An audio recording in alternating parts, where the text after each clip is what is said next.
Magandang umaga mga kabay. So meron po akong estimate ngayon dito. Job number 39697 letter A. So ang model nito mga kabay, DWE8200S. Ito po yung D4 na grinder ng DeWalt. So ayan mga kabay. Sasaksak po natin. So ayan mga kabay, wala po siyang power. Ayan. Di po siya gumagana. Ayan. So yan yung alamin natin mga kabay kung bakit.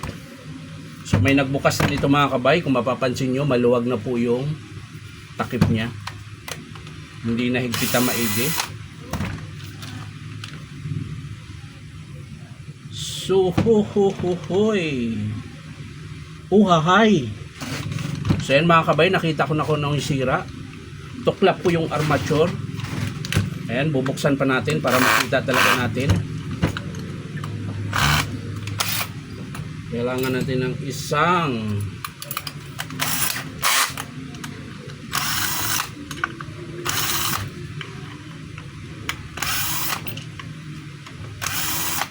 So sa mga nagtatanong mga kabay kung saan ba pwede magpa-repair, punta lang kayo dito sa Powerman Hardware, 530T Alonso, Santa Cruz, Manila. Ayan. So yung mga nagtatanong siguro mga kabay, hindi nila natapos yung video kaya hindi nila alam. O hindi niya napanood.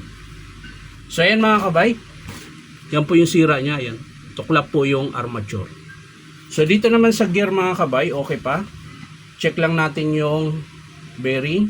So ayan, palag din po yung, alog din po yung bearing na 608. So sa likod, walang problema yan. Kasi pag binili mo yung armature, may kasama na po siyang bearing sa likuran. 607 po yung bearing dito sa mga nagtatanong. 607 yung likod, 608 yung harap. Ayan. So okay po dito yung kanyang gear. Wala pa namang bungi. Ayan. So okay pa po. Malambot pa yung ikot dito. Yung bearing dito. So hindi kasama sa estimate yan. I-check lang natin dito mga kabay yung field coil. At syempre yung kanyang brush holder. Ayan. So tatanggalin natin yung brush holder. Kung tumabingi siya mga kabay, papalitan din natin kasi natuklap yung okay pa mga kabay. Sa kabila, tingnan din natin. Minsan kasi pag natuklap yung armature mga kabay, tinatamaan yung brush holder. Kaya ito, tinitingnan natin kung may tama. So wala pa mga kabay, okay pa.